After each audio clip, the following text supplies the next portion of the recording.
fuck my love. You might fuck my love. You might call my love. Love gon' set me up. Bitch gon' set me up. Halo guys, ketemu lagi di channel And The Lovers. One Punch Man Dojin chapter 1 kemarin sudah memperlihatkan bagaimana God menghantam Saitama sebagai balasan atas serangan Saitama kepada God sebelumnya. Dan ternyata kita bisa melihat jika God bisa bertahan dari pukulan Saitama yang sangat kuat itu. Nah, sekarang bagaimana yang terjadi di chapter kedua? Nah, kali ini kita akan bahas One Punch Man Dojin chapter kedua, part pertama. Tapi sebelum lanjut, jangan lupa untuk klik tombol subscribe bagi yang belum subscribe, dan klik tombol like serta share video ini di semua sosmed teman-teman. Let's check it out.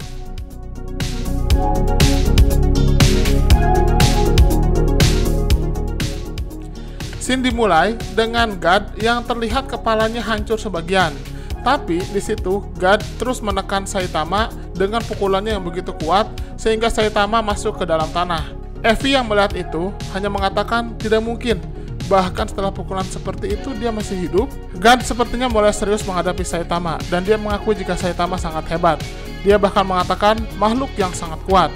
Tapi, nah saat itu God langsung mengumpulkan Cannon Blast miliknya dengan kekuatan yang sangat besar. Terlihat sekali bola-bola cahaya yang merupakan serangan Cannon akan dihadapkan kepada Saitama. Dan tanpa basa-basi, Blast langsung menembakkan itu kepada Saitama sambil mengatakan bahkan Black Hole tidak dapat mengalahkan dewa. Serangan beruntun Cannon Blast yang begitu banyak langsung diarahkan kepada satu titik, yaitu kepada Saitama. Dan akibatnya, Saitama langsung tertekan sampai masuk ke dalam perut bumi. Di sini kita bisa melihat Saitama berusaha menahannya dan belum terlihat ada tanda-tanda jika Saitama kesakitan. Serangan dahsyat dari dewa itu terus menekan Saitama tidak hanya sampai pada perut bumi, bahkan sampai pada lava, dan Saitama mendekati inti bumi. Di sini Saitama pun masuk ke dalam lava tersebut, tapi dia tidak mati. Walaupun Saitama kebal terhadap lava sekalipun, tapi bajunya tidak kebal. Karena itulah baju Saitama pun hancur. Saitama mengatakan, aku beruntung tidak jatuh ke inti bumi. Aku harus membeli kostum setelah ini. Di sini Saitama ternyata masuk ke lapisan bumi 1850 km di bawah tanah, dan dia masuk pada gua kristal dengan temperatur 3000 sampai 4000 derajat Celcius. Sungguh temperatur yang panas, bahkan temperatur seperti ini mendekati temperatur permukaan matahari. Saitama mengatakan, haruskah aku sedikit lebih serius? Di situ terlihat sekali God masih terus menekan Saitama agar tidak bisa kembali lagi. Cheetah Girl, Genos, dan juga Garou terlihat hanya bisa berdiam melihat kekuatan mereka yang jauh di bawah dewa atau God. God mengatakan bahkan makhluk 4 dimensi tidak dapat mengalahkanku. Dalam multiverse, ada dewa dengan dimensi yang lebih tinggi, dengan kekuatan yang bahkan tidak dapat kau pahami. Bagi dia, kalian hanyalah debu. Dan kita bisa melihat siluet tentang galaksi Bima Sakti dan juga galaksi terbesar yang diketahui manusia, yaitu IC1101. Di deretan galaksi yang luar biasa besar itu, muncul sosok yang seperti God, tapi ukurannya mencapai ukuran galaksi. Di sisi lain, di bumi, God pun masih bertindak seperti layaknya dia akan menghancurkan bumi. Di sini God mengatakan penghancuran makhluk 3 dimensi cukup sederhana. Dia pun menciptakan bola, dan ternyata bola tersebut sepertinya akan dia gunakan untuk memusnahkan seluruh peradaban di bumi. God melanjutkan mengatakan salah satunya untuk menghancurkan peradaban adalah dengan menguraikan semua bahan organik, disintegrasi menjadi materi 1 dimensi, seperti yang diperintahkan oleh para dewa. Sepertinya ini menandakan ada yang lebih tinggi lagi dari God, yang mana memberi perintah kepada God untuk menghancurkan bumi. Bola itu God arahkan ke atas, dan dia mengatakan jika bola itu adalah hukuman. Kita melihat jika dari bola tersebut muncul cahaya yang begitu panjang yang menciptakan portal black hole di atas bumi. Ternyata hal itu tidak hanya berpengaruh kepada atmosfer bumi, tapi juga kepada seluruh penduduk bumi. Dan sekejap lagi pengaruh tersebut akan dirasakan. Di kota A, Fubuki sedang membaca buku. Dia sedang berpikir, sudah lama aku tidak melihatnya lagi. Bagaimana agar dia mau bergabung dengan Fubuki Group? Saat itulah handphone Fubuki pun berdering. Dari pesannya ternyata berasal dari Tatsumaki. Tatsumaki mengatakan, "Oi, di mana kau?" Di sini ternyata Tatsumaki mengerti sesuatu. Aku mendapat perasaan aneh. Fubuki sering membuatku khawatir. Tatsumaki memutuskan untuk mencari Fubuki. Dia mengatakan mencarinya akan sangat membosankan.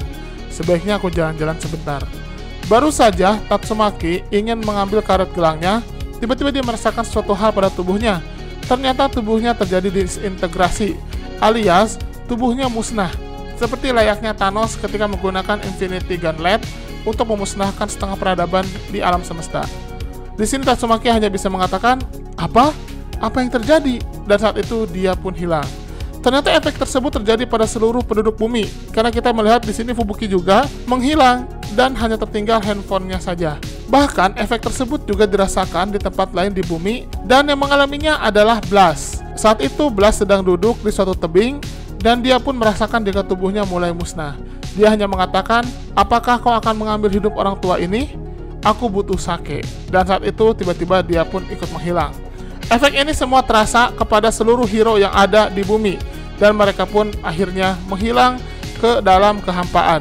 Yang unik di sini, ternyata tidak semua orang terkena efek tersebut, tapi yang ada di dekat God justru malah kebal. Contohnya adalah Effie alias Cheetah Girl. Dia tidak mengalami apa-apa. Dan di sini Garo pun langsung mengatakan, "Aku harus menghentikan orang ini secepatnya." Dia hanya memanggil, "Gadis kucing, jangan hanya berdiri di sana dan menunggu kematianmu. Kau masih memiliki batu itu kan? Bisakah itu menghentikannya? Cepat beritahu aku." Cheetah Girl yang mendengar hal tersebut langsung kaget, dan dia pun teringat jika sebenarnya batu tersebut bisa digunakan. Dia berpikir, "Tentu, bagaimana aku bisa melupakan sesuatu yang begitu penting? Jika kita menggunakan batu ini untuk mengirimnya ke jurang kosmik, itu mungkin bisa membunuhnya." Garo yang mengetahui hal itu pun langsung mengatakan, "Aku akan mengalihkan perhatiannya. Sisanya aku serahkan kepadamu." Dia pun langsung berlari secepat mungkin, dan terlihat di sini Garo masuk ke mode terkuatnya, yang sepertinya adalah mode Cosmic Fear Awaken Garo. Garo pun langsung memusatkan kekuatannya dengan masukkan tangannya ke dalam tanah, dan ternyata dia ingin membalik bumi yang ada di sana, tapi tidak berhasil. Pada akhirnya dia pun mencoba mengangkat batuan besar dari dalam tanah tersebut, dan pada akhirnya dia memutuskan untuk melemparkan batuan besar itu kepada God yang masih terus memusnahkan peradaban di bumi. Apakah Garo akan berhasil? Kita tunggu saja nanti part keduanya ya. Bagaimana menurut teman-teman? Silahkan berikan komentarnya di kolom komentar. Terima kasih. Pengumuman giveaway. Endevelopers mau ngadain giveaway dengan hadiah yang menarik dan ada grand prize-nya loh. Hadiahnya adalah grand prize 1. Uang tunai total Rp2.500.000 untuk 2 orang pemenang, di mana masing-masing mendapatkan Rp1.250.000 yang diundi setelah channel ini mencapai 350.000 subscriber. Yang kedua, uang tunai total Rp2.000.000 untuk 2 orang pemenang, masing-masing mendapatkan Rp1.000.000 yang akan diundi setelah channel ini mencapai 300.000 subscriber. Dan 3, uang tunai total Rp1.000.000 untuk 2 orang pemenang, masing-masing mendapatkan Rp500.000 yang diundi setelah channel ini mencapai 250.000 subscriber. Selain itu, ada juga hadiah bulanan, yaitu voucher Google Play masing-masing senilai Rp50.000 untuk 2 orang pemenang yang diundi setiap minggu kedua dan minggu keempat setiap bulannya. Cara dapetinnya sangat mudah loh. Yang pertama, subscribe dan share channel Endevelopers ke semua sosmed dan kerabat teman-teman, minimal tag ke 5 temannya. Yang kedua, teman-teman komentar pakai hashtag giveaway Endevelopers di video mana saja yang tayang. Isi komentar sangat menentukan, jadi usahakan komentar yang berhubungan dengan topik bahasan dan bukan spam atau hanya komentar berupa hashtag plus alamat IG saja. Yang ketiga, wajib sertakan nama akun Instagram teman-teman di setiap komentar untuk menghindari penipuan pemenang. Yang sudah mendapatkan hadiah voucher Google Play tetap memiliki kesempatan untuk menang salah satu dari 3 hadiah grand prize, sehingga tidak usah khawatir tidak akan dapat hadiah grand prize. Kecuali jika sudah mendapatkan salah satu hadiah grand prize, maka tidak berhak lagi mendapatkan hadiah lainnya. Pengumuman pemenang di kolom komunitas dan Instagram resmi Endevelopers. Udah itu aja. Bebas mau komentarnya apa saja dan mau di video mana saja, tapi semakin sering berkomentar di setiap video yang tayang dengan hashtag dan juga dengan alamat IG disertakan, maka kesempatannya akan semakin besar. Semangat ikut giveaway!